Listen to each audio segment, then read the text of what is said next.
Hello, it's Thursday. Why is it Thursday? It's Thursday. It's the Geeky Gamer Podcast with Ken and Bill. Hello. This week, all lowercase letters is bringing its music. I think my mic is working because I can see the thing, so that's good. I hope so. Couchfire Media brings us production. So does Trois Replay Productions. Don't you lump me in with this? Other stuff. This week, Dr. Ilke Demir, and I know Demir.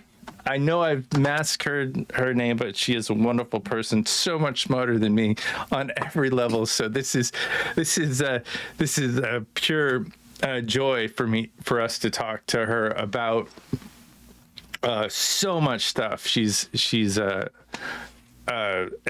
expert in 3D learning, guided proceduralization. I can totally speak. 3D printing. I said this before, so much clearer. Similarity detection, machine learning, modeling and reconstruction, urban proceduralization, which I'm gonna say that's probably like urban building of We'll figure it 3D out. models and she'll stuff. Tell us. She is the queen of deepfake detection, virtual humans, and generative AI. That's a lot of words that I'm sure I know what some of that means, but I don't know what most of that means. So we're glad you're here to kind of fill us in on what is that. But first, what are you drinking? I'm drinking bourbon because I got asthma today for some reason, and it helps. Bill? Me? Oh, I'm drinking coffee out of my Ember mug. Although the heating element is the little coaster thing, I diagnosed it. The little nub has oxidized, and I have to replace it or buy a new coaster. I'm not sure which one I want to do, but I'm drinking coffee, and I might delve into something a little bit more fun here in a little while. Oh, nice. How about you, Ilka? Oh, I'm fine. Thank you. So I was thinking about not drinking anything. So I'm like, I feel unprepared that I should be drinking. I don't know. So You seen some tea? See, Ken doesn't, he's aware of it, but see, for him, it's a little bit later in the day. Yeah, it's 3 p.m. here. For us, it's noon. You know, sometimes we'll do a GGP and I'm like, woo! Right after. He's like going to bed. I'm hanging out, doing my thing. Anyway, Ilka, who are you? I am an AI scientist and lead and master of puppets. No. So I am an AI scientist working on many different topics. Ooh, wow, effects. That currently we are looking at like generative AI, deepfakes, how we can get rid of deepfakes, how we can find deepfakes, how we can protect content, how we can do content provenance, how can we build responsible generative models, etc. So by background, I have been working on generative models for many years before it was cool. Now everyone is saying like, oh, generative AI is super cool. Well, it was super cool for me like 15 years ago too. So anyway. So yeah, that's basically me. Except from like apart from the work stuff, I also dance. I also play you're a salsa games. dancer. Yes, I am. Oh, thank you. That's awesome. I do contra dance sometimes, which is it's like it's not square dancing, but it's sort of very similar. And I do rave dancing for many years. Lots of arms and fingers. Lots of arms and movements. Yeah. So I mean, anybody who dances is super cool in my world. Yeah. What else? I feel like I interrupted you. No, that was it. No. Well, The last time I country danced was actually in a movie gala of Pixar in a ranch that they were doing country dance to teach us so that we can get in the feel of the movie.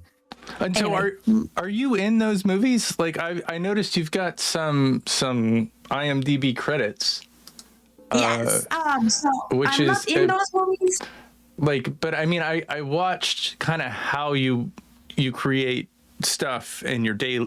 I mean, I feel like you create stuff in your day-to-day routine, and you could definitely be in those movies because that's kind of I don't know. I'm jumping ahead, but yeah, I mean, it seems like you worked on Toy Story, The Incredibles, Coco, Finding Dory. I've not heard of The Good Dinosaur, but they're all rated really well, and quite a bit of other films as well.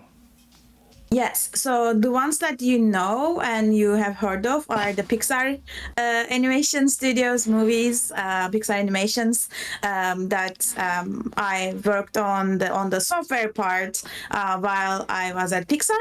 And the ones that you haven't heard about, like I think we have Here There, we have Soul and Science, Christian Art, Queer we Skin. have, Yeah, I thought Queer Skin was actually really interesting, as well as Grease. Did Grease like the musical Grease, or is it like Grease like cooking it Grease? is the same thing for the, I think it was some 30th anniversary, some anniversary, I don't remember which number it was, but some anniversary, it was actually shot in 3D. So that's what I was about to say. So the ones that you heard about are from Pixar. The ones that you haven't probably heard about are from Intel Studios. And all of those are in 3D. They are shot in 3D. They are not like, 2D, then do something, or like multiple cameras, then do something. No, they are actually shot in 3D in the Intel Studios huge dome of 10,000 square space, where we, like, without any motion markers or without any special capture equipment, it's just 100 cameras capturing it all at the same time, doing volumetric reconstruction. And all the others are either they are VR shorts or AR movies, AR shorts, etc. that came out from the studio. Do you mind if I show? Do you mind if I show our audience that studio? Yes. You've got you've got some really interesting. Here, let me see if I can find it. Does that studio, you say volumetric something or another, it fills in gaps, I'm assuming. Is that using AI? It is using AI in some parts. So there is like this huge capture and reconstruction pipeline. So there are so many things that are so just to start with it starts with 270 gigabytes per second of data. That's amazing. So not much. Sure. 270 gigabytes per second, sure. Good. So like from transmission to storage to processing to even like the segmenting, like foreground, background, or like finding the actors and actor movement and pose estimation and 3D reconstruction and point cloud cleaning. So all of these tasks have different AI components in them. And for example, like we can do a point cloud cleaning because we don't want like 2 million points that is representing a human being, but for example, like more points on the face because face is more detailed versus the body doesn't need to be that detailed, etc. So like there are so many different tasks that AI helps in this reconstruction process, and also after the reconstruction process, because if I'm dancing like this and you want fire from my hands for whatever reason, for whatever universe we are, you need VFX to be able to correctly find my hand, like where to put the fire to my hand, etc. So like even like post-processing, the AI and like more AI and some automation and some like human enabled editing parts can actually help us do beautiful AR and VR movies that actually premiered in Venice Film Festival, Tribeca Film Festival, etc. So it's an AI movie. Yeah, I actually just started sharing, so you can actually watch. Yeah, I'm watching it right now. Okay. Yeah, no, I and this is a big jump from, because they would do, I guess, what is it called? It's called motion tracking. And that's the way they used to do things, and they would put skins on things, and that's how they would animate. Like, for instance, Gollum, they would have motion connecting points for that character, and this is a completely weird, funny suit. Yeah, this is a completely this actually turns you into a 3D object.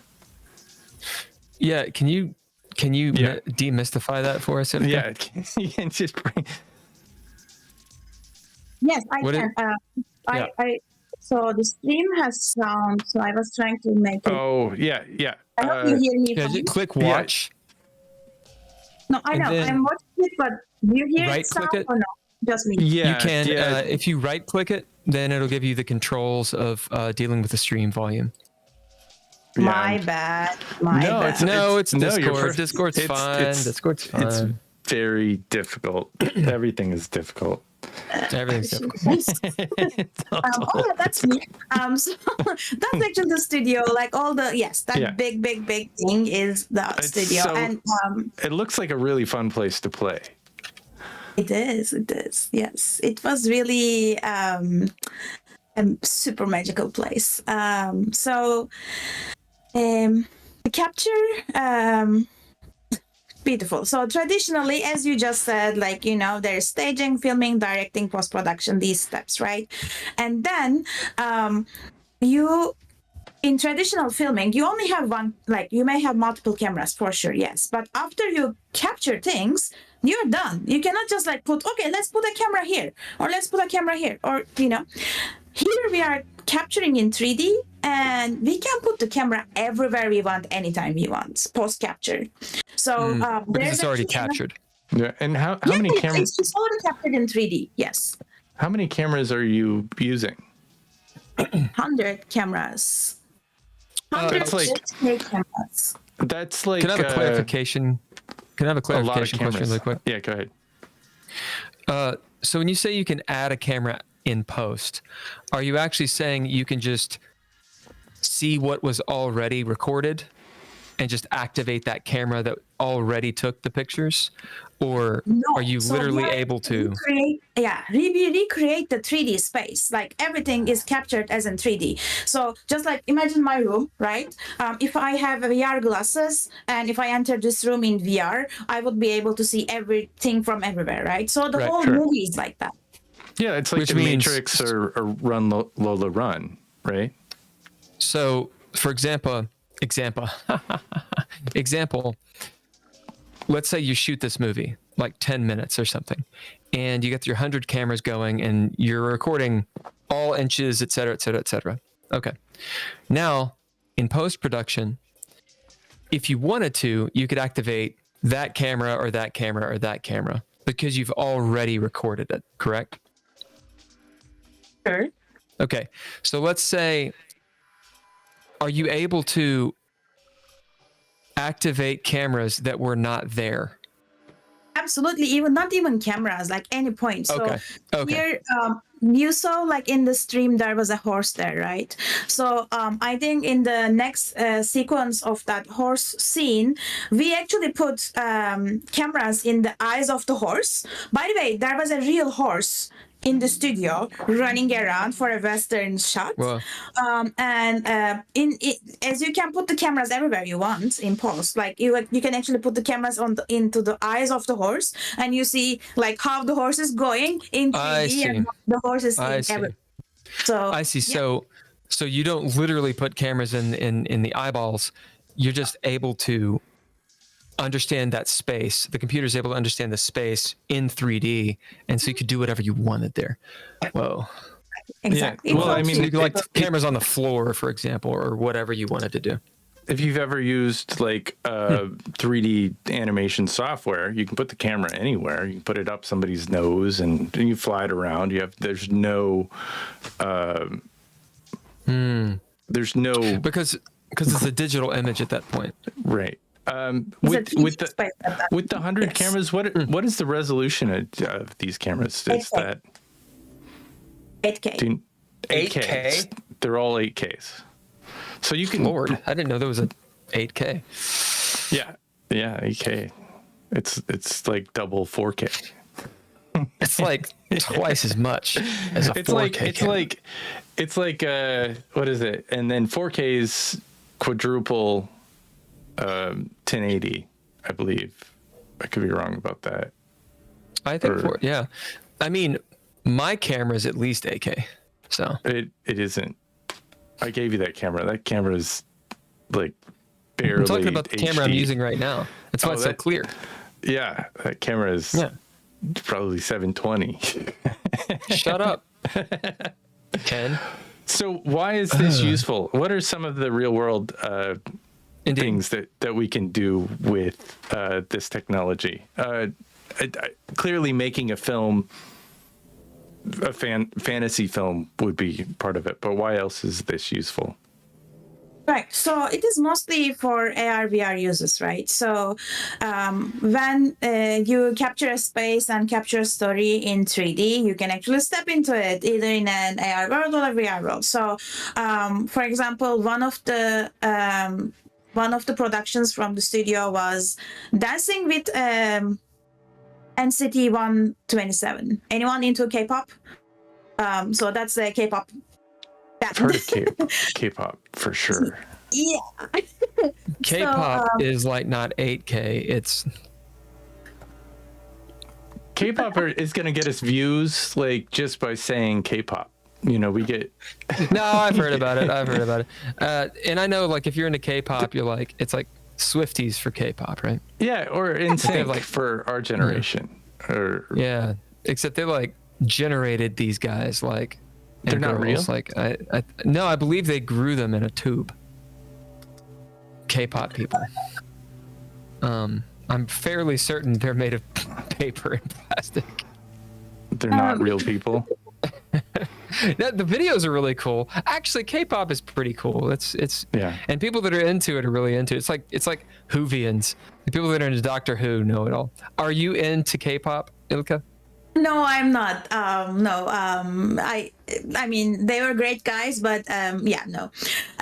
So as you see in the stream right now, like, for example, you can dance with your K-pop or Grease musical or anyone in the 3D space as if like you are a part of the team or something. So that is like one of the use cases for that's called like location based entertainment. So in a Samtown museum in Korea, that K-pop exhibit was installed and people were going and dancing with their favorite K-pop stars, bands, basically. Yeah, with like VR headphones and stuff, or VR, and you can really tell like who studied the dance. I think if there was a test after and who didn't.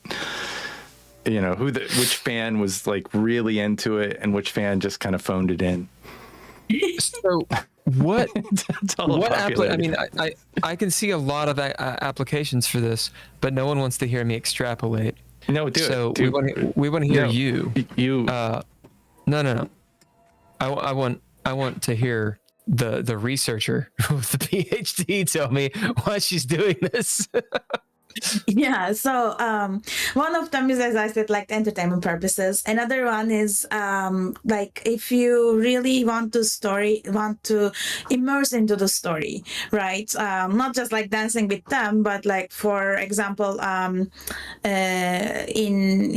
Kurskins or in here, it's like VR based storytelling, but you can actually look at it from everywhere. You can be inside the story. It's not just one screen that you are, this is coming, this is going. You actually walk into the story, and that makes the storytelling component so much real, so much all around you, you know. And it's not just like actually like seeing everything in 3D. It's about like the sound being 3D, like being as close as you want to the storyteller, looking back from the storyteller, like, like if there's something, you know, like if it goes with like very nice environment building, then you can actually go explore their spaces instead of just like being stuck in the view that it was shot in, etc. So Reminds me of a for, Star like, Trek VR holodeck. games, right? Like sometimes VR games are more immersive, even though like the interactions and like what you are doing in 3D space are less are limited than actual keyboard and mouse. But you are inside it a little bit more, right?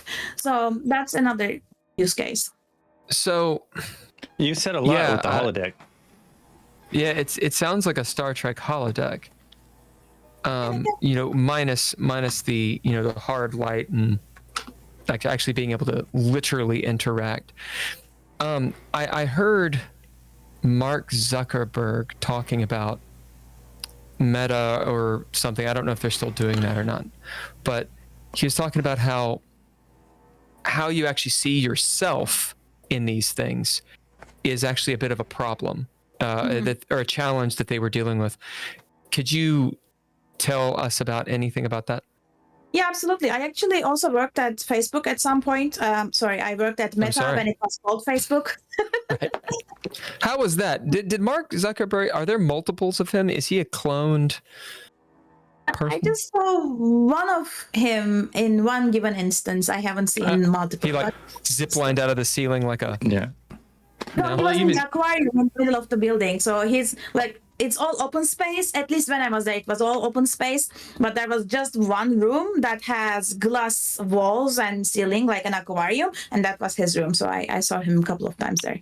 But I mean, with Apple and Meta, that 3D space or that interactive concept is kind of, it's not there yet. I think it's still in the process, and like people haven't really connected to it. We're not ready for it yet. It seems like it's... Well, let her answer that one question. It's interesting, but yeah, answer that.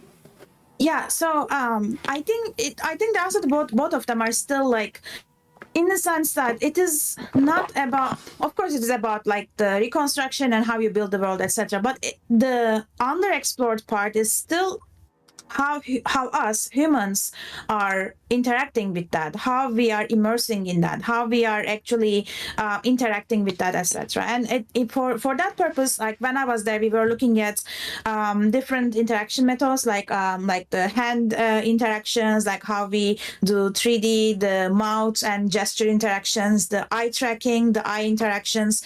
And I was building some machine learning models about how we predict humans so that we can be more reactive, like the 3D environment may be more reactive, right? So if I am looking at like, if there is a chair there, right, and my gaze is going like this, can I actually predict that the human is going to the chair before I actually look at the chair, so that even before I actually go there or like try to hold something, it does something to me, like it reacts, or like we already change the rendering engine to do something there, render it even more higher resolution, etc. So like, can we predict humans to be more interactive in 3D? So that was like one of the things that I was working there.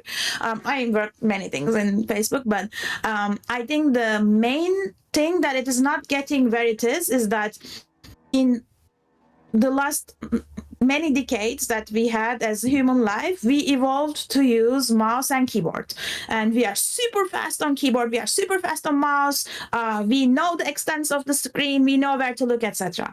In 3D we are a little bit lost, and even though the 3D environment is trying to mimic everything, okay, I can hold my phone, okay, I can still type in 3D if I do this in a non-physical world, if I just like click on something. It's not happening that much because we are not used to that much. So the whole learning curve is like making the 3D interactions and 3D space converge to us, and also us converge to the 3D world. That's not metaverse and all those things are happening immediately. I remember the first video game I played with like full 3D. It was like a spaceship game. I can't remember the name of the game, but it had, you could look up and look down and look left and right, and I would get sick. Like just looking at that, I think it was called Descent, maybe, and it looked kind of like Wolfenstein 3D. It was not. Yeah, Descent. I'm pretty sure that was it. Because I remember that game. But still, I think our minds maybe even if your audio is a little off when you're talking through a microphone and you hear yourself, you can kind of lose traction of what's real. I mean, and having that visual augmentation of this isn't real, and there are other senses in your body that kind of perk up, saying, I'm not so sure about this. I think that's where the sickness can kind of come from. And if you see the feed, if somebody has 3D glasses on, it's shaky. They're all like the state, like we think we're stable people, and everything is shaking around. And it's kind of the difference between using your iPhone to shoot something or using a gimbal. There's a connection to the world around you that I think it's going to take. Especially for the old systems, there is still a delay, like not significant delay, but there is a delay. So the more shakiness there is, the more the delay is amplified. And because of that, if the shake is like that, you feel the shake is like that. Yeah. Another one that we are super correct on. Is the motion sickness. So one super important part that we were looking at was where the screens are positioned and how we actually accommodate to different eye conditions. And these different eye conditions are everything from like normal humans having eyes here, eyes here, eyes here, right? So the IPD, the pupil distances, and also where our focus is, right? Like you have glasses, I have contacts. He doesn't seem to have anything, so maybe beautiful, perfect vision, whatever. Yeah, he's perfect. That's fine. No, these are surgical eyes, dude. Okay. So he can like look at here and there at the same time, for example, some droids like that.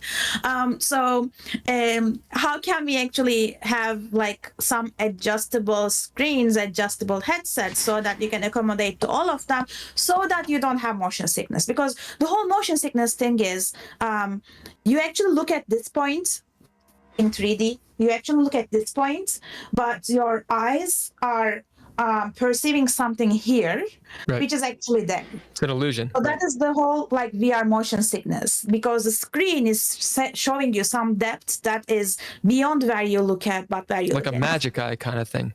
Sure. I know. No, it's so close. I mean, like those headsets are like here. If it was a projection, it would. I'm sure that it would be a little easier. Is it because your brain is aware of something that you're maybe not consciously? Because like in a car, if I usually don't get motion sickness, but if I'm reading in a car, like within minutes, I'll start feeling woozy. So what is that? So when you are focusing on a car, on something static, your visual system is saying that, okay, I'm static, I'm studying, I'm not doing anything. But your body, your internal gyro is actually saying that, no, dude, you are moving. And if you are going at constant speed, you don't feel it that much. But like if you are going in a curvy road, or like stopping and going and stopping and going, like acceleration, deceleration, etc., your internals is saying, no, we are moving. But your eyes are saying, no, we are not moving. And that conflict actually creates motion sickness in the car. In VR, it is the same. So, for example, if you are playing a car game, it's the other way around. Now your internal gyro is saying that, no, I'm not moving, dude, what are you saying? But your visual system is saying, no, we are going super fast and we just stopped and we are going, etc. Then that conflict is creating the motion sickness. That's interesting. Where they even have gaming chairs that you sit in that will shake you side to side to kind of simulate some movement or something like that, to make it more immersive. And I think that's kind of where we're headed to in this conversation is immersion. This is a thing that is geared for us to feel like immersed into something that in a world or in a place that that could never happen necessarily. Exactly. Or we have access. Yeah. Exactly. And we have been talking about the VR worlds a lot, but it's actually in the AR world too. So at that point, we released the first AR series called Augmented Reality series called Soul and Science. And big sports dude that I don't remember his name. He was the anchor. He was the person hosting the show. Commentator. Yes, commentator, host. And it was an AR series that, like, one of the first things that happened on iPhones. You just look at your table like that, and you see like all those sports things happening on your table. You can look at the floor, and they make it like life size, so you actually jump with them, you play with them, etc. But they are on your phone without the glasses and stuff. So yeah, that was also something that is bringing all of those sports related things, and that was like explaining the physics of sports. For example, we had like pogo jumpers and how high they can go, how is their trajectory, etc. So you can actually see all of those in the living room, and like, oh yeah, they can actually jump this high, wow. And this is not an animation or any 3D modeling or stuff. They're like real people. They're actually jumping in the studio or actually playing basketball in the studio that are 3D captured, but they can be 3D viewed everywhere. Whoa. Do you think Interesting. What about eventually could you play, like if you had somebody play a basketball game, could you be a character in that game? Could you play, or is that is it are things preordained? If you watched a whole basketball game play in this studio environment, I guess, could you affect is it possible to change that to a more AI concept or more adaptable concept? Yeah. So everything we have talked about up until here is about how we can capture the real world as realistically as possible. Mm-hmm. Then there is the editing part. There is the manipulation part. There is how we can actually change the scene. If we can just like view the scene versus interact with the scene. So there are some ways that people try to do that. Not in our studio, but there are other 3D productions that capture different timelines, right? If you do this, you go into that timeline. If you do that, you go into that timeline, etc. It is not really manipulating, but it's like more like you are, you it's know, like a choose your own adventure type thing. Exactly, like those books, choose your own 3D adventure, kind of. And actual manipulation is something really like needs either new content or how you manipulate, etc. For example, if you have a ball and you are like throwing the ball, maybe it doesn't need new capture. You are just like changing the trajectory of the ball, right? But if instead of throwing the ball, you are throwing a chair and there's no chairs on the scene, etc., then you need to capture a chair or like have a 3D repo, get the chair, understand how the physics behind the chair and the environment is, then simulate that, etc. So that's like a whole brand area of research and production that we hopefully will have at some point in future. Mm-hmm. Yeah, I can see. Yeah, go ahead. I can see also the idea of like, if I come into the 3D space and I'm trying to interact, but then let's say I bring something else into this 3D space. So like if I bring a baseball bat, a physical baseball bat, and I'm trying to hit the virtual ball, right? Is that an issue, or is that actually an easier challenge to solve? That is also an issue because we don't know like although the 3D world is captured as photorealistically as possible, the physics, gravity, object interactions, collisions, those are not captured. Those needs to be still rule-based or somehow learned. So sounds like AI needs to be. Exactly. So when there's a bat in 3D, if you don't have any rules, what would happen is you do this and the ball goes inside the bat. There's no interaction, etc. So of course, like these, like you can capture and try to simulate it like that, or you need to learn the world. What were you saying, Ken? Oh, I was just gonna say, like gravity. Are there scales and numbers that you could input to give like a ball weight, or because it seems like in a 3D world, like a fusion, like if you use like a 3D software like AutoCAD or Cinemorph 4D or Maxon, that you can give objects a weight of sorts and the way that they react. And I'm not sure exactly where I'm going because we're at the pinnacle of my knowledge. But it seems like giving objects weight would make a difference in how they would interact. Yes. You can give weight, you can or mass is a better word. Code in physical rules. You can say, okay, the gravity of the system is this, etc.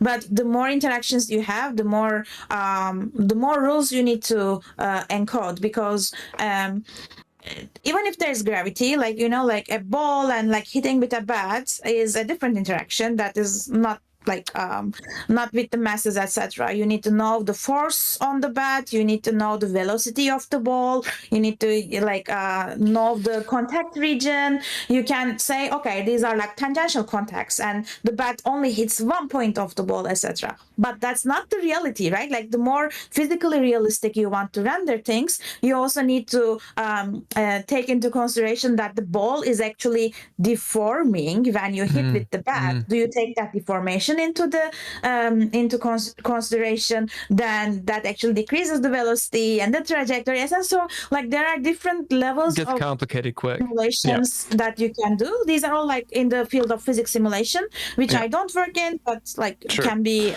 researched. Can this be done? Is there something dynamic that has to happen? Like, because it sounds like one of the cool things about having the 100 cameras at 8K and being able to map out the space is that you could then add in whatever you wanted. And if you had AI or something doing this, then it could be a dynamic thing. As in, I walk into a room and depending on what I do, AI decides what to happen in the room. So that'd be a dynamic thing rather than pre-coded whatever. Is it possible to have all of those calculations you just said dynamically done? Right? For example, go on. Yeah, absolutely. So the thing is, everything that I try to explain as rule-based or like simulation-based or physics-based rendering, etc., are the old way of the traditional way of how the graphics community have been working on for many years. So right now, when we actually just like you said, when we capture all this space, we can actually capture all the data that we want, right? Like we can capture 100 balls, 100 bats hitting the 100 balls, and we will have so much training data that when we train an AI system about those interactions, those 3D models, etc., the AI system will know when a ball comes with any velocity, when the bat comes with any force, how to hit it. So this is not explicitly coding those physical elements into like saying gravity is 10 point for something, but actually letting the AI learn all of these parameters of the dynamic system. What matters. It's interesting too, because it's kind of like taking machine learning, just to sum up a little bit, and mixing it with modeling and reconstruction. And interactions, yes. Interaction. It's an interesting idea. You mentioned when you're working at Facebook or Meta, if you can predict when a human is going to look at a chair, for example, then the system can start enacting things on that chair already, like maybe pre-rendering it or whatever. If AI can predict essentially what a human's going to do, then it can start those processes first. All of this is recreating reality. So, when someone draws a picture, like a 2D picture, then it's an optical illusion, right? Like it can look photorealistic and it can fool people, like in Looney Tunes, where they draw like the tunnel. But when it really comes down to it, it's a facsimile, right? It's not reality. It's a when I say downgraded, it's a dimension less, right? Like 2D versus 3. I'm sorry? Projection of reality, yeah. So all this sounds like a projection, or at least mostly a projection of reality. And therefore you have to create the more realistic you want it to be or feel. You've got to create and take into account all these bits and pieces, right? Like the wind, everything, the temperature, all these things. And that's hard, especially when the human isn't a part of that facsimile. We're just experiencing it, and we're trying to fool the human into believing the facsimile is real. Mm-hmm. Here's a wild question, maybe. Is it possible to create, instead of attempting to create a facsimile and confuse the human, is it possible to have the human literally go into a reality and all the rules are in the reality and like reverse do that? Does that make sense what I'm trying to say? As in, for example, let's say you make a video of someone on a roller coaster. And so you have the video, it's 3D, et cetera. You have the sounds, all these things. And then like Ken was saying, to tie the human into that experience, maybe put them in a little cart that moves, right? And so they can really feel it. Yeah. And maybe you make that dynamic so that depending on what happens in the fiction, it's the experience is seamless. But still, the interface is actually what ties the human to the fake world, right? And so we're always trying to get closer and closer, that interface maybe more integrated into the brain or whatever. I guess where I'm going with this is there an opposite way to look at it? Instead of trying to fool a human, trying to put the human into a fake world and then them adapt to the fake world, right? Like mouse and keyboard. You dig what I'm saying? Like the human gets into the world. I think a lot of becomes Marvel's a part of it. A lot of Marvel, I mean, not to take your answer, but it seems like they do a lot of projections in their newer movies instead of creating the worlds, and they save a little bit on VFX by projecting these cityscapes or, creating the location instead of doing it on green screen. They're in a place and they look around and they see the city, but they're not really in a city. They're in a big studio somewhere. Right. So, to answer your question, that's what some of the daily workflows are trying to do. Something like that like what are we already used to? Our keyboard. So let's have a virtual keyboard in 3D so that you are still typing, etc. You are not going out of your comfort zone. And then the things that the virtual worlds are trying to teach us is, like, for example, looking and clicking, right? Like we never in 2D or 3D, if in any world, we never look and then click, right? Like click with blinks, etc. So that is something that we need to adapt to. We need to learn in how to adapt to this virtual world. It's not our 3D world, it's not the 2D world, but it's some new interactions that we are trying. On the other extent, there are new interaction devices that are trying to make us feel more in the false worlds, right? Like there is the haptic interfaces. Like if you touch something, it gives you a feeling of touch back. There's full body suits that you actually, whatever warm, whatever cold, whatever wind that you feel, you actually feel it in your skin, right?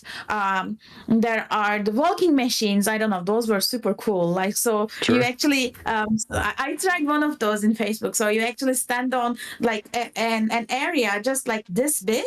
You are actually walking whichever direction you want. You are walking, but the traction adapts to where you are walking. So you actually never leave that chamber, that ring, but you are walking wherever you want. For example, that's something that anyway. So there are many different interaction mechanisms or interactive devices that are being developed to make us adapt to this new 3D false world. But you are absolutely right. For frictionless transition, we need to learn it a little bit better. We need to adapt there. It's not like they need to be as photorealistic in terms of interactions as we would like.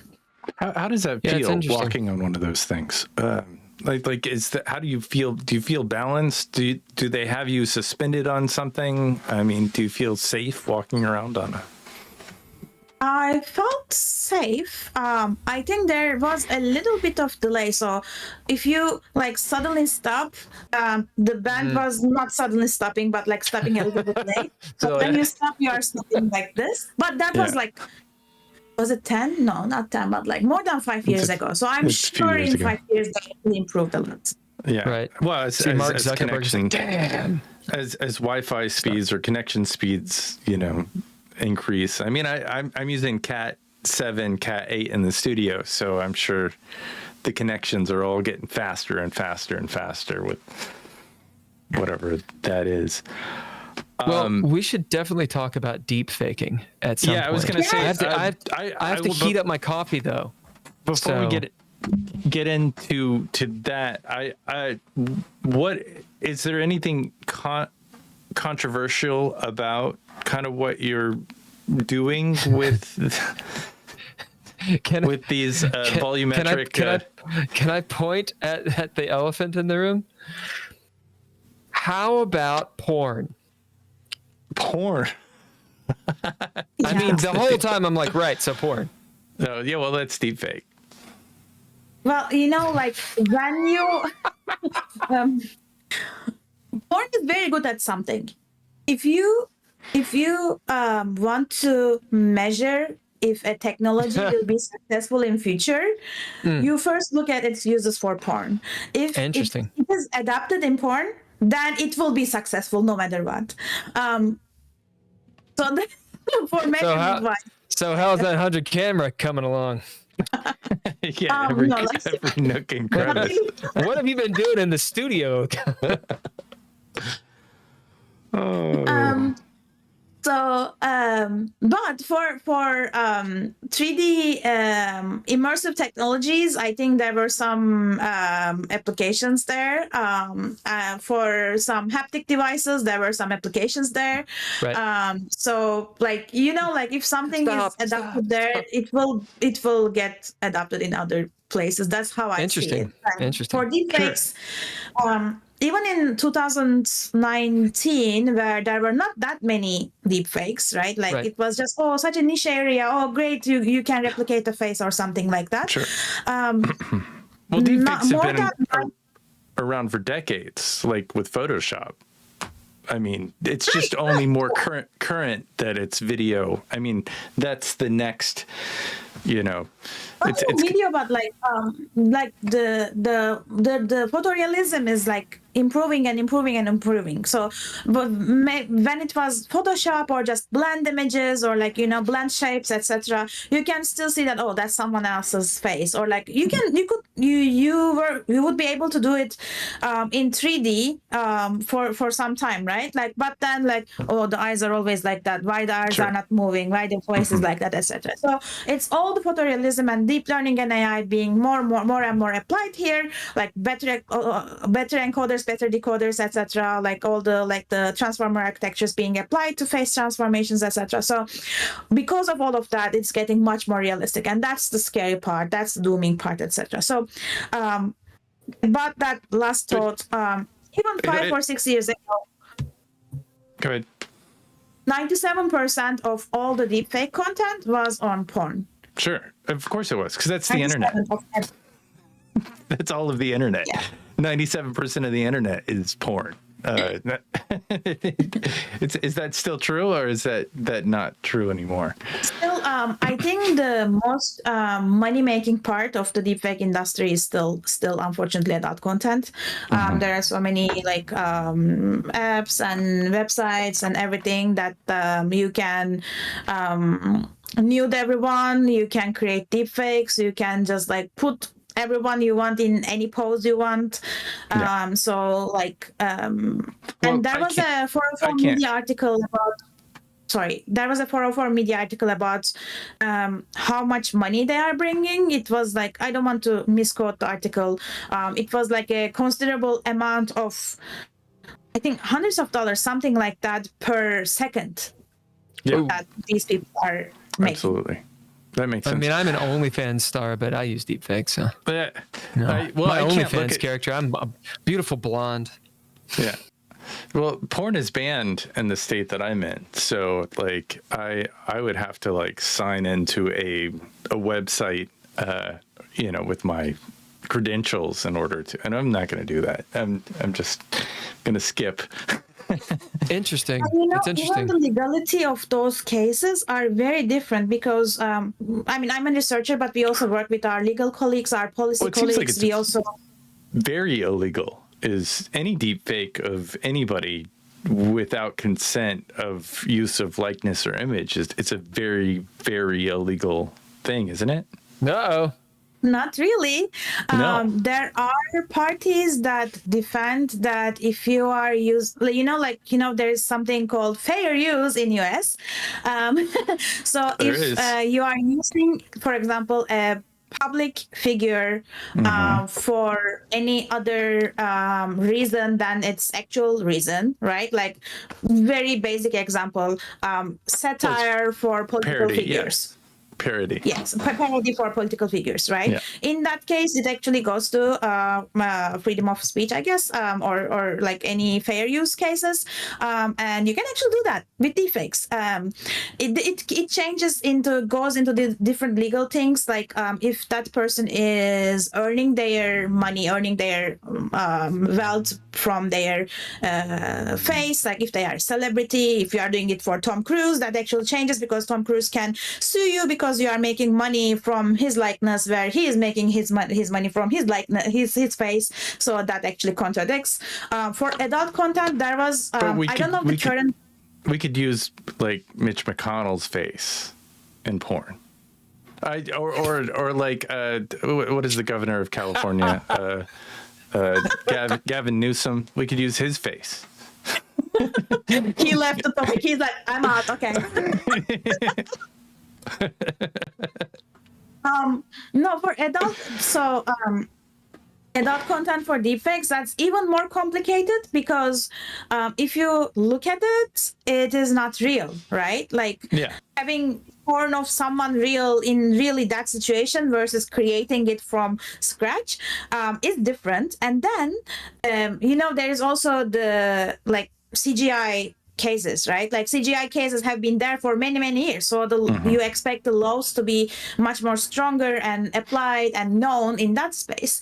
Then deepfakes actually fall in between reality and CGI, because CGI, you don't need real videos to create it. But for deepfakes, you actually do need real videos to create it. Now it branches the problem, right? Are you the creator that have actual material, actual real videos to create that deepfakes? Or are you the distributor that you find it somewhere, you just have the non-real image, non-real videos, and you are just distributing? Or are you just consuming, etc.? So it branches the whole problem into different personas that have different access to different data and different models. Yeah. So this, it's not illegal if you own the material. Like, so say I shot a film. There was no porn involved. I have release forms for all the actors, but I decided to turn it into a porn. I have the release forms. I have the footage. Is that, is clearly unethical, but is it not? Is it legal at this point? I mean, should studios start looking into shooting 2 versions of the next Spider-Man film where everybody's nude in one version? And I am not a legal person at all. I have no expertise. Anyone listening, not just like legal people, but anyone has a little bit more expertise than me in this space can know that better probably. But I think in these release forms nowadays, there is this awareness that in the release forms it says that only in this context for this movie in this role I let them use, or like only using it as is from different camera angles, okay, but like only as is without any like face swap, etc. And I think there was it Bruce Willis? I think it was Bruce Willis. someone claimed that they have the deepfake rights of Bruce Willis, that they said, okay, we will shoot the next movie with Bruce Willis without him based on AI, etc. Sure. And then there is Die the Hard counter 5. argument saying that, no, I never like signed anything like that. I think he said like, no, that's completely false news. I haven't signed anything like that. Right. So right now, like, so I have been a little bit in these discussions in LA about like who is signing which agreements with which copyright, etc. So maybe if I can do like 1% good in the world, if any creator is hearing this podcast, just like know what you are signing. If you are a music creator, if you are a sound artist, if you are an audio artist, if you are a visual artist, if you are a celebrity, or whoever you are, whenever you are signing an agreement, just make sure that it is for the purpose that they are shooting, that there won't be replication of your sound, of your likeness, of your visual image. There won't be any context, like change of context, change of persona, etc. So that's very important. That was basically the writers. That was the reason why the writers. That was why all the strikes were happening in Los Angeles a couple of years ago, or a year ago, is because of image and likeness and the use of deepfakes in order. Because I mean, I've sat in an editing room hoping, and you know. Adobe even comes with this in their beta form. You can increase the length of a scene. It basically add handles seconds to, you know, an image that you have. If it's not there, it'll reconstruct. It'll extrapolate it. More information, more time, adds time. I haven't had much success with it, but I'm secretly working on this film right now. That is been debunked for a long time. Like, it never got released. It's kind of, and I just have the edit of the film. Like, I was the editor on the film, but all I have is the edit of the film, so I have no handles or anything. So in order to add handles, I'm using AI to generate additional content. Nice. And you know, like, there are so many concerns that because this is not like real or fake, it's so in between, it's a continuum, right? So if I just put some filters on my face, is it a deep fake? Probably not, but where is the bond, right? Like if the filter is like making me look like someone else very slowly, when does it start to be deepfake?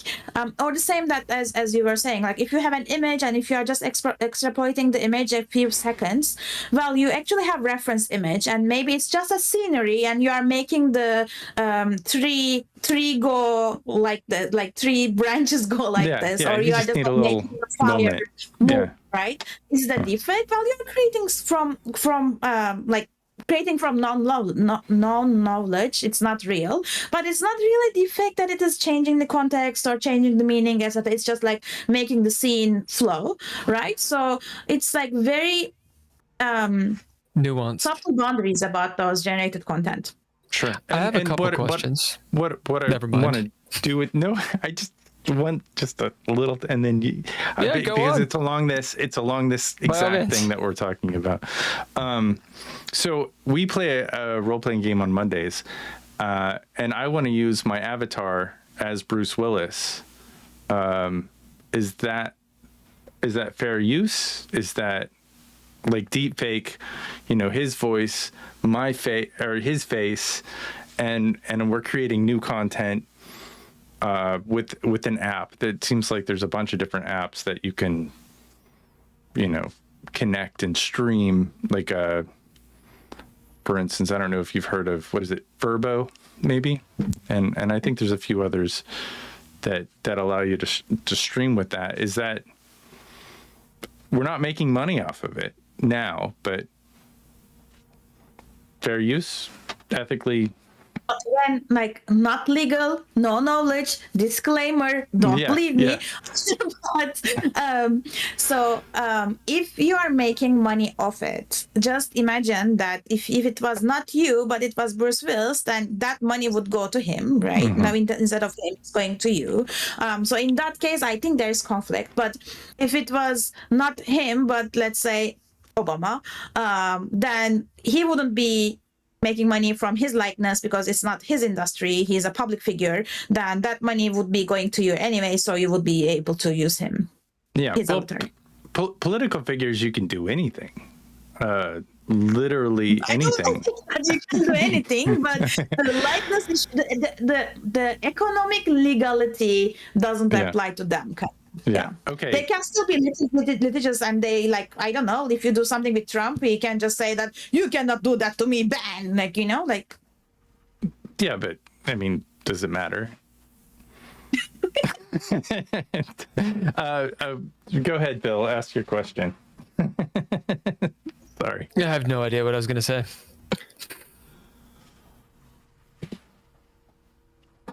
Nope, it's gone. You gotta write it down. You gotta write it down as you're going. What about like creating scenes like an MC Escher scene? You know, creating impossible environments for us to interact in. Have you tried anything like that in your years of experience? For deepfakes, we mostly work on faces and voices, and we want to be on the good side, so I never say that we do deepfakes, but of course we create our own data too, so we actually do some deepfakes, but that's not what we do. We don't do deepfakes again. So we you're work not on the posting detection. And sharing and making money off of there. You know, exactly. it's a learning process. So it's like whatever you're into, that's how science advances. That's how technology moves forward. Is you get into something, you get a subject matter that you like, and you go down the rabbit hole, and it's whatever floats your boat at that point. That's why our motto is that we need to do the best deepfake so that we can catch the best deepfake. Great. Can you talk about that process, catching deepfakes, and Absolutely. and why is it important? Yes. So as you know, deepfakes are everywhere. We talked about adult content. We talked about misinformation. There was this expectation that the elections would be super influenced by many deepfakes of many politicians, which very nicely didn't happen. But we are always looking for different deepfakes that are emerging in different countries globally, etc. And there were many things in Georgia. There are many things in Africa, etc. So the deepfakes are everywhere, basically. So to catch these deepfakes, many people are looking at what are the artifacts. Is my hair floating in the air, or is my chin really having some artifacts so that it doesn't look real, etc. Instead of looking at those artifacts, we are trying to find deepfakes by what is real, what is authentic in humans. The very first signal that we looked at is our blood flow. So when your heart pumps blood, it goes to your veins, and your veins change color. I cannot just look into your skin and try to say 75, 80 or something. But computationally, we can do that, and that's called photoplethysmography, PPG for short. So those PPG signals are sinusoidal, and they look very nice little heart monitor signals, usually. But for deepfakes, they're everywhere. They don't look like normal heartbeat signals. So in Fake Catcher, the very first deepfake detection algorithm that we have invented, we collect these PPG signals, these heart rate signals from everywhere on the face, and look at their temporal, spatial, and spectral coherency. What does that mean? So if you're a real video, you have one real person, you have one heart, and it pumps the same blood into your skin. And this cheek says, okay, it is like this. This cheek says it's like this. So they are very coherent and consistent. For deepfakes, it's like you have multiple blood flow everywhere on the face. You have 1 second 75, the next second 120. Their frequency is also not really consistent. They're like frequency domain. Their spectra is very colorful, let's say. So fake catcher looks at those blood flow signals, creates PPG maps from those signals, and trains a neural network on top of that to classify them into real and fake videos, basically. Now, fake catcher is just one of the first of them. We have many other detectors, like we have eye gaze-based detection. We talked about eyes, like our eyes are actually predictable in VR and in real world. So the fake eyes are not as predictable, for example. The 3D divergence points are different. The fake eyes are like googly eyes. They are like looking everywhere. It's not like Cyclops, like going like this. And if you've ever done generated art, AI art, they can never get the eyes. The eyes are like very difficult in AI art to like.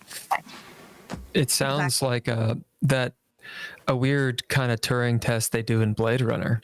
It's literally about the eyes and how they Sure. track and answer questions. Yeah. We would have used that in the paper, that analogy. I thank you. Yeah. So yeah, the eye gaze-based detection. We have motion-based detection. So we are submuscular motion, like how my cheeks and nose and my everything is moving is very consistent. But for deepfakes, they are like moving like something like differently. Not as obviously, but their muscles are moving differently. So that's another deepfake detector. We have multimodal detectors. For example, when I move like this, for example, what you hear is different, right? Like my voice has some difference based on how I move or like how close I am or where am I going. So we have a multimodal detector that correlates the motion and the sound and the audio, so that if it is correlated, if it is related very nicely, then it is real, else it is fake. So we have many different deepfake detectors that we are looking at this space. We have other approaches that we are trying to go even beyond. So given a video, can we understand which generative model created that? Was it created with Sora? Was it created with neural textures? Was it created with what? We want to find out the source material of that video. So who is in the video? Where is it captured? Maybe what is the camera that captured that, if it's a real video, versus which generative model created that? Or what is the sound? Is the sound real, video fake, or vice versa, etc. So all these we call this backwards provenance. So all these backwards provenance approaches that we are also trying to work on. That's the summary of the detection space that we are working in. I think that's interesting, but it wouldn't connect really good video editing, would it? Like if I, edited a video and maybe just cut lines here and there and shorten this and that, you could easily change the meaning of something into something else. I mean, we see that on clip shows all the time. AI would not, or, the deepfake, would it connect something like that? Does it have that kind of resource background, or if it's real and it's been augmented? Yeah, that's going a little bit on cheap fakes or shallow fakes. Yeah. Like splicing, cut, paste, etc. In those cases, what we are trying to do is like real-time deepfake detection. And in real-time deepfake detection, we actually don't have 5 minutes of video, real or fake. No. Instead, we have like real, fake, real, fake. All this timeline of the video. And if it is spliced, or if some part of it is real, some part of it is fake, those hybrid videos, we can actually find out which part is manipulated. Is there a way to signal viewers? Like if it was a real-time thing, is there a way to signal like on YouTube or, a broadcast network? Like, hold on 1 second. Yeah. Yeah, for that, all of those platforms need to adopt fake catcher, and that's not the case as you see right now. But hopefully in future, like all the social media platforms or all the like third-party content aggregators or all the advertisement or all the content that we see that we consume everywhere, hopefully they will have that indicator about like whether detected or whether like coming from the actual provenance signal. Because we also work on provenance and we want all of these origin information about content to be carried with the content, right? So if we are shooting this video, if we have C2PA stamp on it, so C2PA is the actual provenance standard that all of the industry is working on. It is the short for Coalition for Content Protection, Provenance and Authenticity.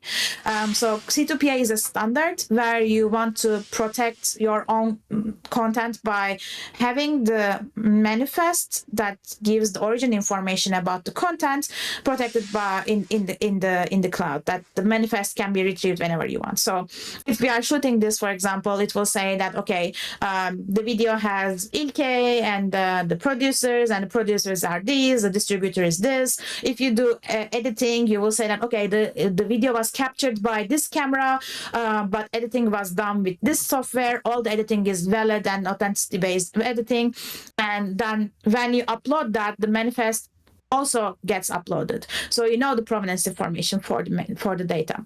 So all the detection work that we are trying to do is for the content that doesn't have provenance information attached. They are in the wild videos, right? Like you see me like this, maybe I'm talking great, etc., but there's no metadata, there's no manifest attached to it. So we are trying to find whether this Ilke is real or not. So yeah, I don't know why I started talking about that, but that was a question. No, I guess. I mean, it's definitely you're clearly an expert in this, and I think that is important for us to. Are you a deepfake? Is that why? I was expecting that question to happen. Like, like I should not have this smooth skin. Your skin is beautiful. I do have a question for you, which I wrote down, Ken.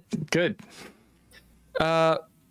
So these deepfake detections and countermeasures and such, are they using generative AI? Detection? No, detection is using normal AI because it's that goes. My obvious question is coming up, but so you're training AI how to detect how AI fakes reality. Not really, because that's what the other like blind detectors are doing. Blind detectors are giving like, this is real data, this is fake data, go figure out what. In that case, you are absolutely right. Those detectors are learning the artifacts of generative AI, artifacts of fakery, basically. And then when you have a new super duper generative model that creates that data, this model, this detector never saw that new generator's artifacts. So it says, oh, these are real, because it never saw it. As opposed to that, we are trying to learn what is real in real videos. So the PPG signals, the eye gaze signals, the motion signals, all of those will continue to remain in real content anyway. So we are not conforming to the artifacts of generative AI. When there is a new generator, it will still have like broken PPG signals, broken eyes, etc. So we will keep saying that those are fake. I think I understand. That does make sense, and I'm obviously a layman in this, but it seems kind of like counterfeit money, right? I mean, as in, it's a much simpler, I think, topic. I'm also not an expert in any of this stuff, but it seems to me like if someone says, okay, well, the PPG signals, for example, well, why are they incorrect, or why are they suspect when generative AI, when deep faking does it? Well, it's because I'm assuming the way that the images are created are not taking those things into account, right? So there's not a base system for, hey, there's blood that works a certain way. There's not rules for it. But if you had generative AI that took that into account and was like, hey, look, make sure that you only got one heart, it's 1 BPM, et cetera, et cetera, et cetera, then you wouldn't have those signals anymore, because it would take it into account. Am I not understanding that? You're understanding it so well that there hasn't been a single talk or podcast or Q&A or keynote or panel or any of those when I explain fake catcher and that question didn't come. It comes every time. So the PPG signals, yeah, bingo, bonus question. So the PPG signals are very buried under the skin, literally buried under the skin. So imagine that if you have a crystal ball in a room and you have Continue. Sorry. And you take a photo of that crystal ball, everything will be super nice, right? Like all the refractions, it's shadow, the how the light bends, or like the book right next to it, etc.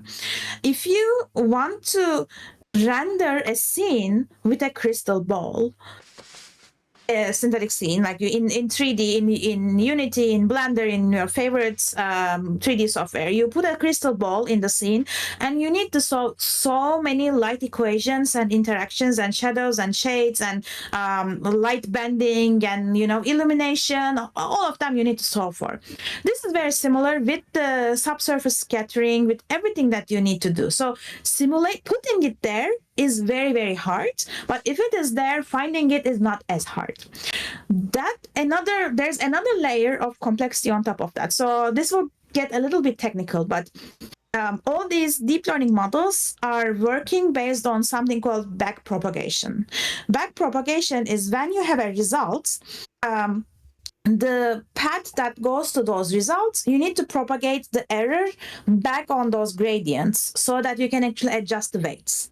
So backpropagation only works for differentiable signals. Differentiable signals mean that when you have the result, you get the derivative and you actually propagate that back to the variables, right? So if your signal is not differentiable, you cannot backpropagate. Because of that, you cannot learn that signal. PPG signals are not differentiable. Because of that, you cannot learn to generate PPG signals. And that is the beauty of fake catcher, that no one was able to trick fake catcher up until now, that those signals are not differentiable, you cannot learn them, you cannot backpropagate them, etc. So it's not, you can't take them into account because the way that deepfake technology is working, like how they are accomplishing deepfake, means that they've gone down that road too far, and they can't account for these non-differentiable PPG signals. That's interesting. It sounds like a challenge that someone's going to solve, but I do, as in like, again, I don't quite understand. I understand in terms of coding and programming that you can go, a language architecture is such, and the way that language operates to the user, it looks like one thing, and it seems like it'd be very simple to accomplish a goal. But in reality, under the hood, the way that it's operating, you can't do it. I get that. You cannot. Yeah. I get that. But also, is it something that can never be taken into account? This is a vapid question. Could you just change the way deepfake works? Yeah, so I'm a scientist. I can never say, no, it will never happen. Like, this is impossible. No, like. But it's pretty good. It's pretty good. Yeah, I mean, like in very, very, very recently, we heard about the super large quantum machine, right? Like it's solving many, many things, etc. So of course, it will be done at some point. It's just right now with how the backprop and the signals work, it's not possible. Yeah, wow. Diffusion models, on the other hand, have a little bit more, like they also do backprop and stuff, but they have a little bit different mechanism than just like encoding, decoding, and like backpropping the signals, etc. So they can still not do that, but maybe the new deep learning architecture that is not doing backprop, but like, I don't know, maybe feed forward only or something like that. That may do it. What about like young filters or bad lighting? Does that mess, like, if you had grain and some bad lighting and distortion, would a deep fake have more trouble with that? detector, you mean? Yeah, deep fake detector with the fake catcher. Yeah, absolutely. Like even before that, think about compression, right? Like compression is actually distorting all those signals in a way. So to get rid of, not get rid of, but like to diminish the effect of such things, we actually put compressed data in our training data, so that like we will also know like if this is the real signal and then this is the compressed signal, somehow we will still the model will still learn it. The very first reason that, like, if you remember, I said like, okay, we extract those PPG signals, then we have a neural network trained on those PPG signals. Very first thing that we tried was actually looking with like support vector machines, which is like a traditional machine learning approach, just trying to understand the feature space on PPG maps. And on that case, we actually saw that it's not like a super clear cut because of all of illumination, occlusion, makeup, or all those like environmental effects. It's not like these are real, these are fake in terms of those signals. That's when we decided to put a neural network on top of that to use that data to train the neural network so that it can be more robust against everything that you just said. Okay, well, that's interesting. I'm interested. I have like 4 questions. We don't have to get through all of them. Go for it. Okay, and hopefully, whilst I was heating my coffee, you didn't answer these. How locked in are we already? So when I walked in back into the conversation, you guys were talking about contracts, and you were warning creatives and people, don't sign stuff you shouldn't sign, pretty much, right? How locked in are we already? For example, I have an iPhone, and there's always an agreement. Anything you sign up for, there's an agreement. And it's one of those things where it's like, if a company has a monopoly, or if that's the only way that you can do the thing, do you agree? I guess so. What else are you going to do? It's like going to the US. You're like, do you agree to abide by do you want in the country or not? So how locked in are we already? Yeah, and different companies and different countries have different regimes towards that, different approaches towards that. Well, a little bit thanks to European AI Act and all the like GDPR and data privacy, etc. The big tech is kind of forced to put these opt-in, opt-out buttons. So I think the very recent example that I remember is that LinkedIn rolled this out very silently, putting it as an option, saying that like everything that you use, all the messages, posts, whatever, is actually being used to train our AI models, our conversational AI models. And you need to know that option is there so that you can go and opt out from that, etc. And I think they said it in one of those user agreements that you click and go, that you never read. I don't know how much of the percentage of the population reads that. But none. Yeah, exactly.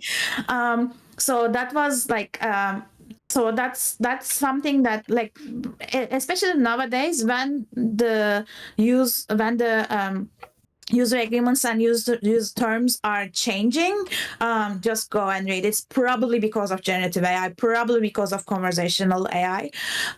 Slack did that very maybe 3-4 months ago, and even for enterprise accounts, it was default. It was on by default. It was like on by default. That means that all the company conversations are actually going to that big Slack GPT. How do you and Adobe does though? that too. Adobe, anything on Adobe stock is theirs. They just come out and say it. That it's like, we use this for our generative AI. Platform. And then they are trying to make Firefly as artist friendly as possible, while actually using everything in so that was also another controversial. So what can, I mean, this again maybe is an obvious question, what are you supposed to do? Because let's say I'm like, I don't want Google to own all the crap that I have on Google Drive. I mean, I've got gigabytes of stuff already on Google Drive. So, or like iPhone, iCloud stuff. I mean, once you're locked in, and then they say something like, or okay, you can take your stuff down, but your entire workflow is in that, you know? Mm-hmm. It's like when the infrastructure uses a car, you have to use a car. Right. I got to use cloud. There's not a way around it. Yeah. So Well, it's again, almost like thanks to all these like AI acts and data privacy acts, there is actually opt-out buttons. So you need to find opt-out buttons, at least for the big tech. there's opt-out, but then what do you do? Not opt-out from using it, but opt-out from... I see. From them using your data. I see. Yeah, I'm not saying So like don't opt-out. use Google Drive. Like go find that setting where it says that like don't use my data for whatever you are doing. I see. You know? Yeah. So again, like thanks to all of those like data and privacy and AI acts, now at least the whole big tech needs to provide an option for opting out. But for smaller companies, for startups, for like that can go under the hood, I'm a little bit more worried, you know. So yeah, just like look at whenever there is like a user agreement change, etc. Read it so that it doesn't go to that large language model that can give away your secrets. Okay.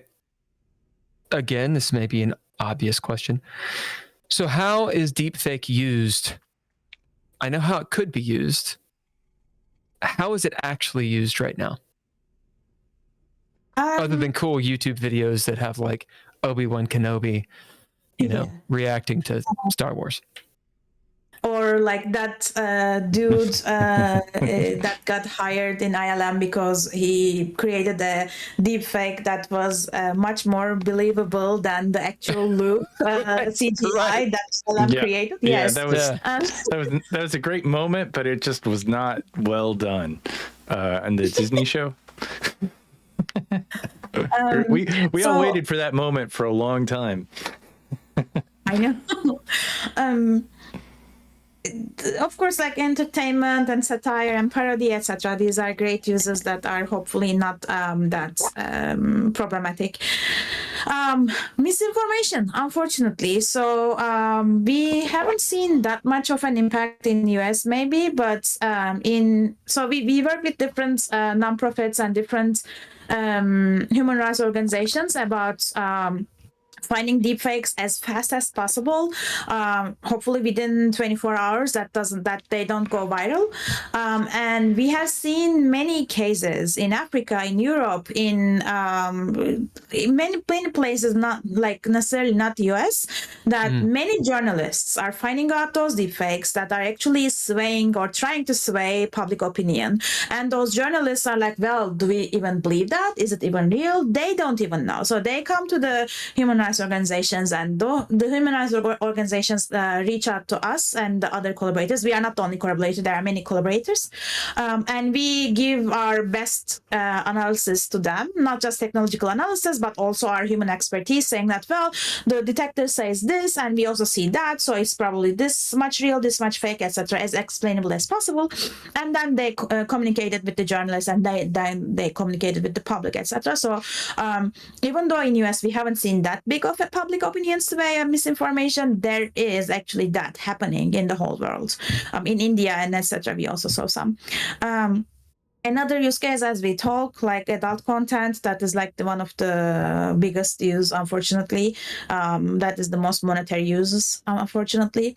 And then there is the audio deepfakes, which is a different animal. Audio deepfakes are also used much for fraud, so much for scams. It seems much easier to make an audio deepfake at this point. It's also easier to detect, though, because the frequencies that we hear versus not hear are very different, and the audio deepfakes are creating so much subtle frequencies that we can actually see in the signal. But there's always a grandma in some case that is hearing from their granddaughter asking for money.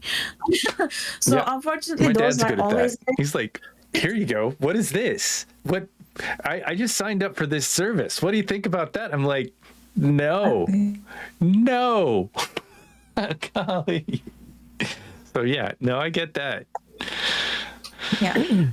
So how pervasive is that? Like those, I follow a lot of scam stuff, and some. Ken and I have talked tons about crypto on here and crypto scams, and like everything's a scam. And how pervasive is it to have these deep fakes? Yeah. I mean, I know you kind of just answered the question, but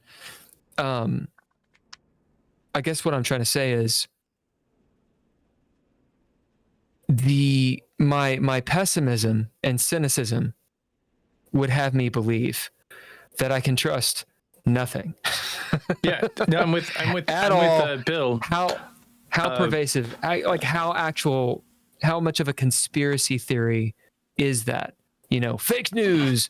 I know that's not technically what fake news is, but what's your opinion on that? That there is serious economic impact. There's serious social erosion of trust. There are many societal studies that are done both in social sciences and in economics about the economic impact of deepfakes. Unfortunately, the first one that comes to my mind is.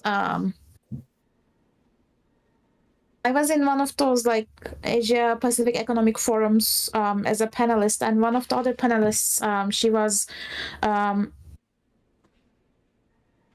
either from the government or a startup that works with the government, and she gave exact numbers about how much economic impact.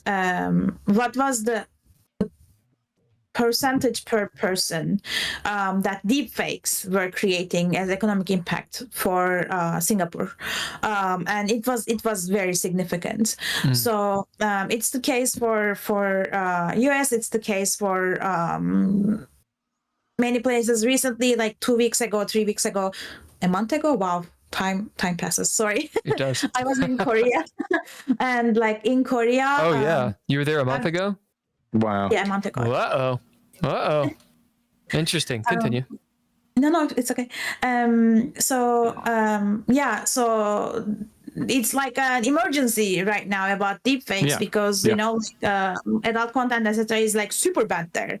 Not state by state, but super banned there, and there is high school students creating deepfake adult content there that they don't even know how to interact with those youth, because they don't want to just destroy their life saying that, okay, you are convicted forever because this is illegal, but they want them to be regrowing in the society. So that's a whole problem there. And it's really they have different tracking and pinpointing mechanisms that they can find, but then they have different protection mechanisms. So it's really a known problem over there, both for personal defamation, for economic impact, for misinformation, etc. So I think they also have the very first. I'm jumping from topic to topic. They have the very first. When I was there, it was a couple of days ago. So let's give it maybe 6 weeks or something.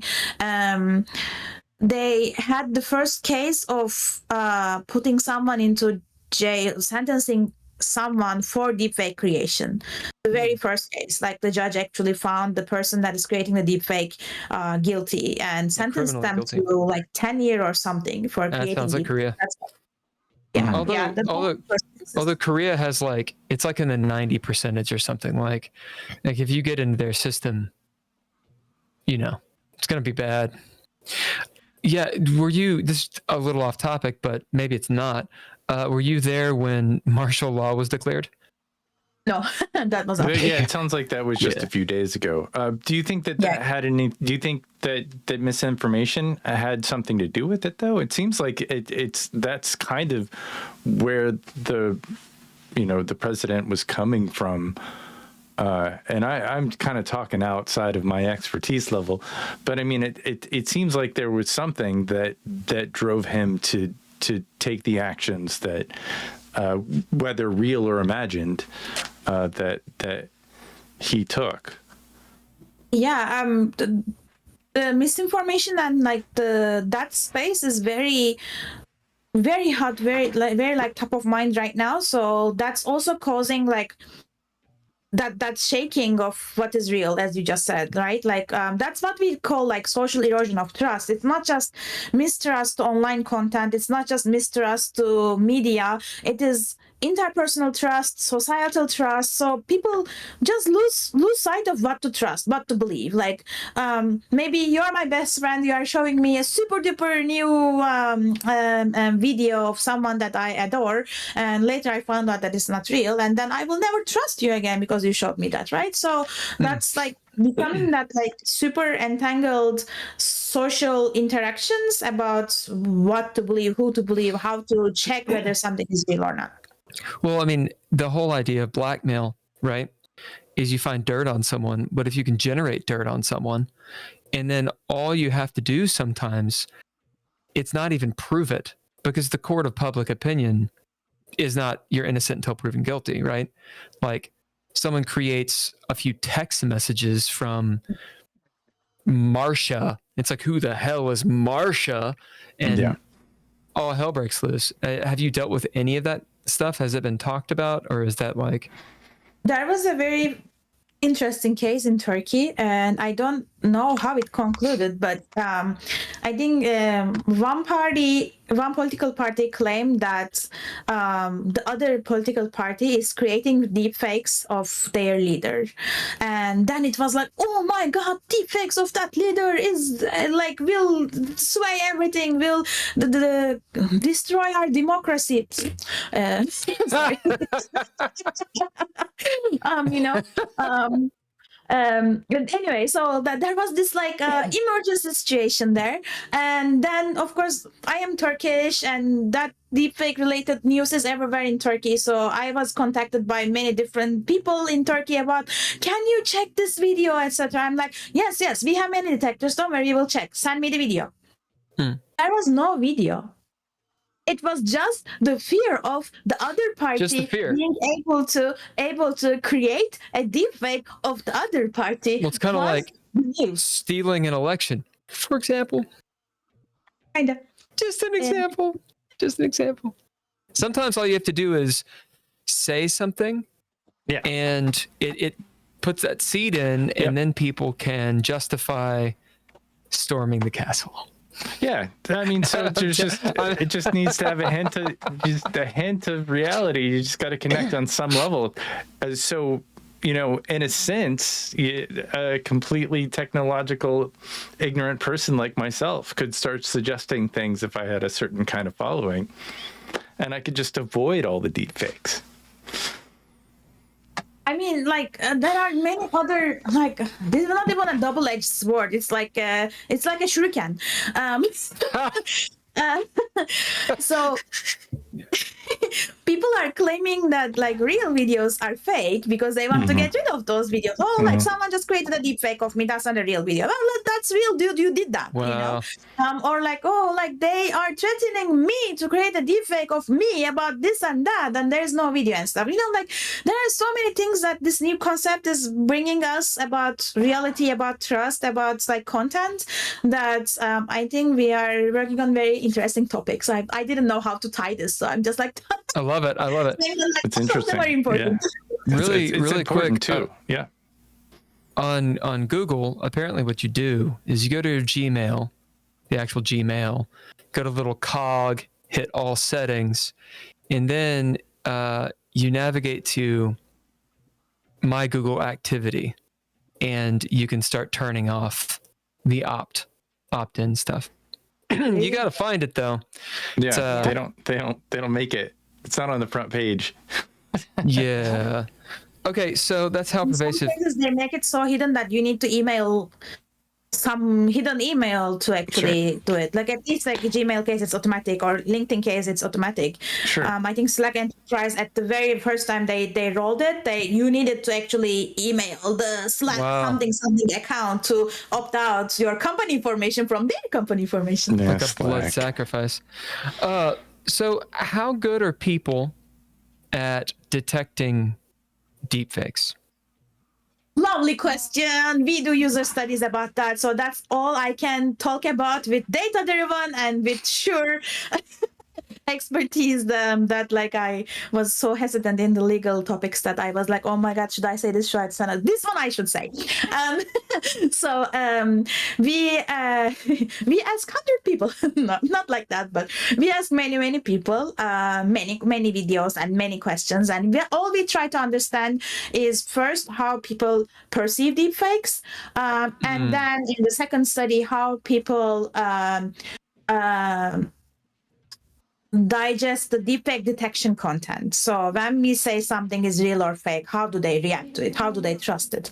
So the first one, we had many interesting findings that, like, for example, if your demographics and the demographics in the video are similar or different, that actually affects your perception of the other video being real or fake.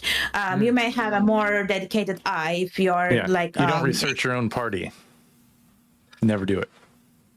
If you agree with it, you don't research it. You have a more careful eye if you are looking for someone that is similar to you, that you are better at distinguishing real or fake content with your own demographics. But if it's a different demographics, you are actually making more faults. Like you are more erroneous if it is not similar to you. If it's different, right? Because you disagree with it and you don't know as much about it. So for example, you might watch a video or read an article and you're like, that's bullshit immediately.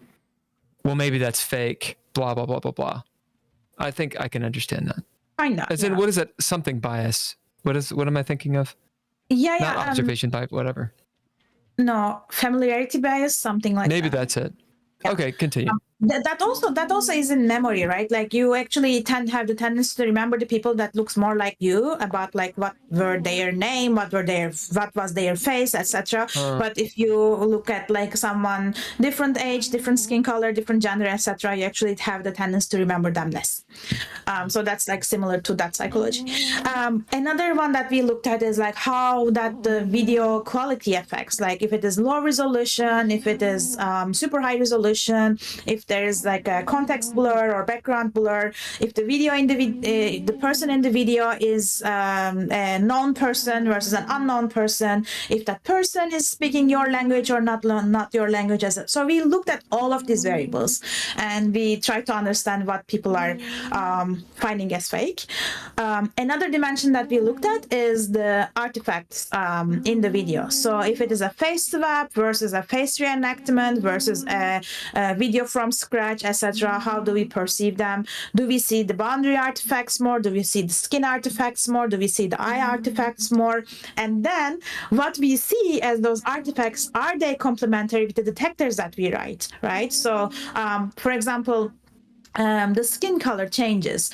People cannot see that much. Like the skin color is so subtle that like I can just see that looks like a normal person, but fake catcher says it's hi, fake dude, fake, run away, you know.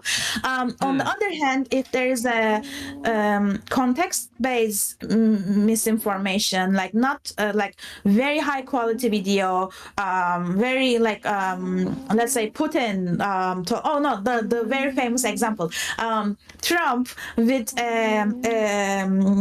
Santa hat reading a children's book, but super high resolution, very high quality. The detectors may say that, well, that looks like real, but as a human, you will say no, like he wouldn't be reading a children's book in front of the American flag, etc. So those context-based humans are super good at, defect detectors are super bad at. So we are actually finding out that we are complementary to those detectors because we don't see low level, they don't see high level, kind of. So yeah, we looked at many of those variables in the deepfake ecosystem. Then we also looked at how can we make our detectors more trustworthy, more explainable, more interpretable. So, for example, we were just talking about like the confidences, right? Like saying like real, fake, real. If we say all of it as fake or all of it is real versus like give all these like in between confidences, and then do we actually give the confidences? Do we say 90% or do we say likely to be fake, etc.? So how all of these factors are affecting the user trust? So that's something also it seems like if just a little bit is fake in the middle or at any point, wouldn't that make the whole thing fake? I mean, doesn't that ruin, like even a little lie ruins all credibility? Great question. We work with many different industries, many different sectors, and they all have a different different answer for that. So that may be what you in your industry would be assuming, but in another industry they may say that, well, this is just this area, and we omit this area, the rest is real, so we actually trust the rest. It may be the case that it's such at a key point that black is white and suddenly everything changes. I think we recently saw some video about that. As a video producer, I can see where, I don't have this person for this moment, but we write an email back and forth. You mind if I use this deepfake, or you mind if I use this AI generation software? We just need you to do 15 seconds. We're going to throw that in the middle. It says exactly, it's approved by the person, but we just add it in the middle of the doc, and it's going to pop up on the deepfake filter, even though they agree with what is being said. Exactly. And sometimes it's about the tolerance, right? So these deepfake detectors are not 100% super bulletproof. It may be the case that you added like this effect that you were doing, right? Does it make you a deepfake? Suddenly, are you a deepfake? No, but the illumination and the contrast and the things that are changing in your face. That's actually happening. Like, this confetti is blocking your face. It's all in the background. Are you a deepfake? Right? That's actually happening in his room. It's a wild experience to be in there. You kind of get burned if you stand behind it. Me and the kitty cat. All right. Yeah, that's a real right. kitty cat. A dead cat. You think it's real? No, she's real. Touch it. We'll see if it touches. No, she's moving. All right, so let's start to wrap up, since we're sitting around 2 hours at this point. Oh yeah, I mean, I could talk for 10 hours on this subject. This is great. You're just a wonderful, it's really great, wonderful guest. We have talked so much about AI, and like truth, nobody has any idea what we're talking about except for you. And we've spoken to a few people that deal with crypto, and every time it's like this. So how does this work? And they're like, it just works. It just works. It's like no one, nobody has any idea what they're talking about. A deepfake for crypto would be a great, like a deepfake detector for crypto. One are deepfakes. Lord, don't go into meme coins. That's what I've learned. Just don't do it, man. One last question: Where is the future? What's next? Are we going into generating real? Are we going to make the holodeck? Are we going to? I wish. So all the super futuristic Intel Studio stuff that we were like capturing the worlds, and it was actually the world's largest volumetric capture space. And that actually shut down during COVID. So because of that, there is no such big, super duper nice volumetric capture studio anymore.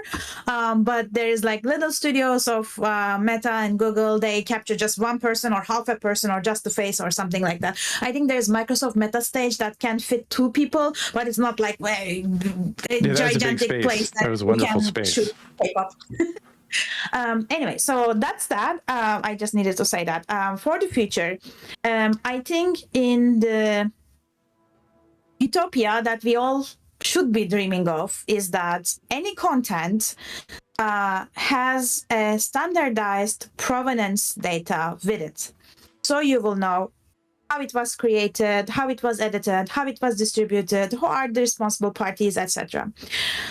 Even for generated content, that's not just for original content, for generated content too, like which software was used, which model was used, which model weights, which model, what was the model's training data, everything will be known about a content. And in that case, we won't need detection because we already be knowing what is coming from, where it is coming, how it was created. It was created with consent. But the more we are in this space, the more I am feeling that we are close from that utopia, and the content is getting more AI generated, more unknown, less provenance, less origins. Everyone is creating everything without even knowing what they're creating and stuff, so I really want to be hopeful. I really hope that everything will have provenance information. Hopefully C2PA, because C2PA is doing great in that area. Like if you are a content creator, go check out C2PA standard, what we are doing, what we are trying to do. It's like a whole industry collaboration. For every moment that we are far from that utopia, we will be using detection. We will be developing even new detection approaches. The next area that we really focus on is multimodal, not only just like audio and visual, but audio and speech, or visual and speech, or even like the 3D cues that we have around. I don't know whether you have seen, there is like super nice gymnastic videos from Sora that are generated, and it's just like bunch of legs and arms that are flying. Yeah, I've all seen these that stuff. physics cues that we can use in detection, or in all those like anatomical cues, physiological cues, natural cues that we can use in detection. We will keep exploring them so that we can find all these deepfakes, and hopefully a little bit of hope. Like I never put my hope in legislations or regulations or policy. That should be the last resort, but I think at least there should be some little push there so that it's like not being that super chaotic feature, that at least there is some control over who can create what. Right. Accountability. Yep. That whole thing. Yeah. All right. Well, Ken, any last questions? I think you've been a wonderful guest. I'm 100% into accountability for everything. So I think what you're doing is wonderful, and I support it entirely. That's my question. I hope to. I mean, we all use AI. We use AI all the time, everywhere. It seems like it's just going to become more and more accessible as we proceed into the future. So anytime that information, I'm a journalist, so sources are important. Having the accountability, having that data packet associated with it, metadata, whatever, SEO, associated with where it's coming from. I think that is where AI is having issues right now of how it's coming up with what it's coming up with. So I think that I think ultimately that's where we need to be thinking, and I'm glad you're thinking that way about it. Likewise, yes. Unlike us, we're not thinking, we're drinking. No, we're drinking. Okay, so we give the guest the last word, aphorism, joke, call to action. What are you thinking? Well, protect your content. Don't believe everything you see. Try to be your own judge about any content that you see. If something looks fishy, feels fishy, seems fishy, it is fishy. And last joke, I do not give consent for this 2-hour recording of me to be used in any deepfakes thing. Googly eyes. Googly eyes. All right. Thank you very much. Thank you. Bye, everybody. GGP out. This has been the non-broadcast of the Geeky Gamer Podcast with Bill and Ken. We do this every Thursday at 3 p.m. Eastern Standard Time, if you can believe that it's Eastern Standard Time, with Couchfire Media and Trois Replay Productions doing all of this stuff. But our guest, Dr. I'm gonna do it wrong. You say it. You say it. With our awesome guest, Dr. Well, we can go on, try it. Ilke Demir. Our podcast is going to only be successful if we keep getting just incredible guests like you. So thank you again for stopping by. We look forward to talking and seeing what you do next. Absolutely. Thank you. Bye, Bug Mud.